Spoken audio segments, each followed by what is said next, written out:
Amen. Que Dieu nous bénisse. Que la grâce de Dieu soit dans notre vie. Bien aimé, nous nous retrouvons encore ce matin afin de méditer la parole de Dieu, de notre Dieu vivant, et de comprendre réellement ce qu'il veut nous dire. Ce matin, nous allons parler de la possession démoniaque. La possession démoniaque. Le chrétien peut-il être possédé? C'est une question à laquelle nous allons répondre. C'est un enseignement, mais ce matin, nous allons donner l'essentiel. Et je crois qu'un autre jour, nous allons entrer en profondeur. La première des choses, il faut définir d'abord le mot chrétien. Pour cela, j'aimerais lire Actes 11, le verset 26. Et l'ayant trouvé, il amena à Antioche pendant toute une année. Ils se réunirent aux assemblées de l'église et ils enseignèrent beaucoup de personnes. Ce fut à Antioche que, pour la première fois, les disciples furent appelés chrétiens. Ce fut à Antioche que, pour la première fois, les disciples furent appelés chrétiens. Acte 26, le verset 28. Bien-aimés, ayez l'habitude de lire la parole de Dieu. Et Agrippa dit à Paul, tu vas bientôt me persuader de devenir chrétien. Il dit, tu vas bientôt me persuader de devenir chrétien, c'est-à-dire de devenir quoi? Disciple de Jésus-Christ. Amen. 1 Pierre 1, verset 16. 1 Pierre chapitre 1 Pierre chapitre 4. Chapitre 4, pardon, verset 16. Il dit, mais si quelqu'un souffre comme chrétien, qu'il n'en ait point honte, et plutôt qu'il glorifie Dieu à cause de ce nom. Donc, dans tous ces versets-là, puisque le premier verset nous dit quoi? Ce fut en Antioche que pour la première fois, les disciples furent appelés chrétiens. Donc, quand je lis dans ces versets, vous allez voir que ça fait, c'est 3 fois dans la Bible que le mot chrétien ressort. Alléluia, ressort 3 fois. C'est-à-dire, Acte 11, verset 26, Acte 26, verset 28, 1 Pierre 4, verset 16. Ils disent, les disciples furent appelés chrétiens. Donc, dans chaque verset, je remplace chrétien par disciple de Jésus-Christ. Donc, le chrétien, c'est un disciple de Jésus-Christ. Mais qui est disciple? Le disciple est un élève, vous comprenez, qui suit les enseignements du maître. Les maîtres et aussi les mettre en pratique. Alléluia. Gloire à Jésus. Or, Jésus dit quoi? La parole de Dieu dit quoi dans le Romains? Écoutez cette parole. Romains chapitre 8, le verset 9. Regardez, écoutons ce que dit la parole du Seigneur. Pour vous, vous ne vivez pas selon la chair, mais selon l'esprit.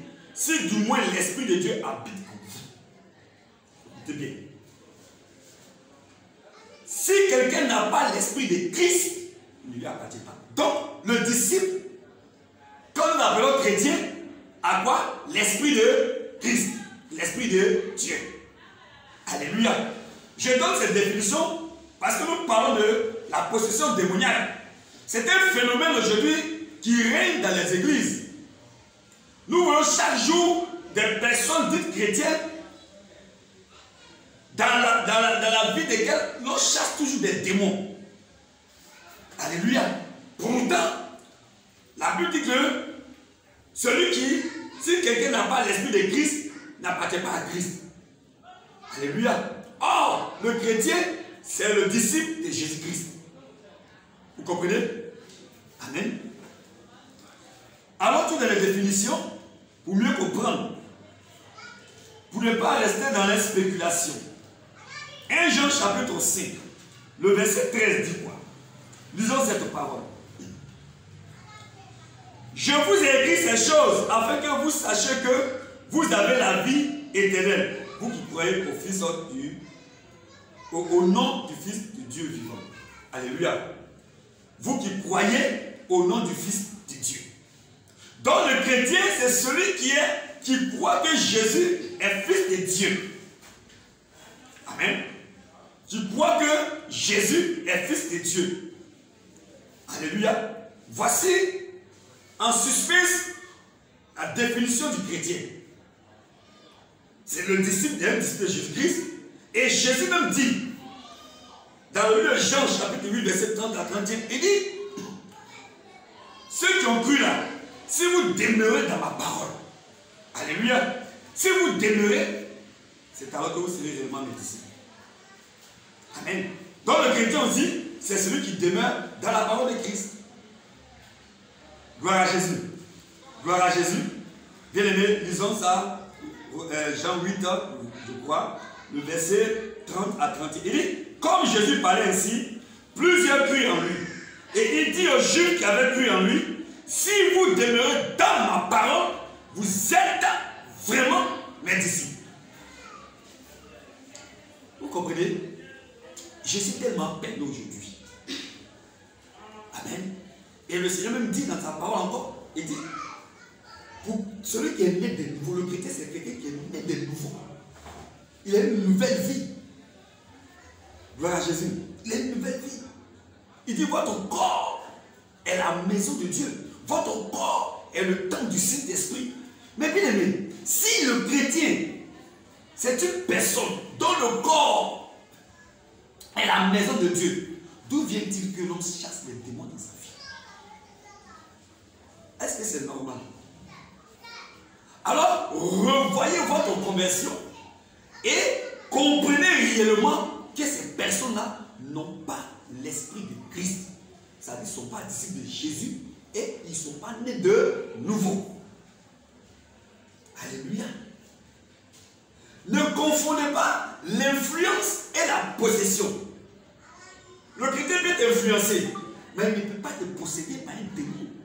Puisque là, son corps est devenu dorénavant la maison de Dieu, la propriété de Dieu. Le Saint-Esprit ne peut pas cohabiter avec un démon. Regardez dans la parole de Dieu. Lorsque les Philistins ont pris l'arche de l'Éternel, qu'est-ce qui s'est passé? Ils sont allés mettre l'arche de l'Éternel dans la maison de leur Dieu qu'on appelle Dagon. Or, l'arche était seulement une représentation. Mais la Bible dit que quand ils ont vu le lendemain, mais Dagon était brisé. Pourquoi? Parce que Dagon, qui était une dot, ne pouvait pas rester dans la présence de l'arche de Dieu. À plus forte raison, toi le chrétien, en qui habite Dieu par son esprit, quel démon qui peut être en toi? Bien aimé, c'est ce que j'appelle la comédie spirituelle. C'est ce que j'appelle de la plaisanterie. C'est une forme d'arnaque.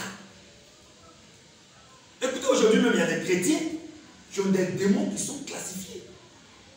Il y a des lieux où on chasse des démons selon les catégories. Justement, on met des bandeaux sur le bras.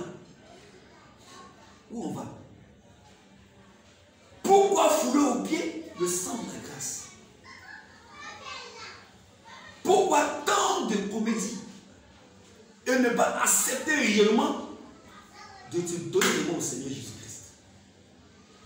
Moi, en tout cas, où je suis, aucun démon ne peut me posséder.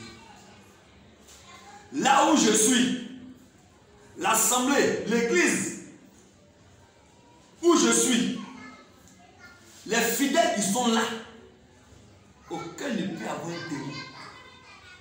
Parce que, bien aimé, la Bible dit, si vous demeurez dans ma parole, vous comprenez? Donc nous amenons les chrétiens à demeurer dans la parole de Christ.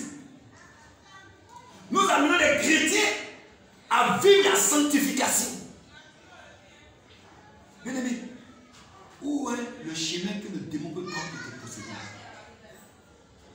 Alors je réponds, ça en est très loin. Aucun chrétien né de nouveau ne peut jamais être possédé. Sinon le fou des Gadarates, qui était réellement possédé, à quel moment il a suivi Jésus? C'est quand les démons sont partis. Vous comprenez? Aucun démoniaque ne peut suivre Jésus. Mais quelles sont ces délivrances que vous faites chaque jour dans vos églises? Pourquoi vous ne pouvez pas accepter réellement la parole de Dieu? Mais si Dieu n'a pas, si tu n'as pas un ministère, le ministère de la parole, le ministère de délivrance, quel ministère qu'on appelle le ministère de délivrance?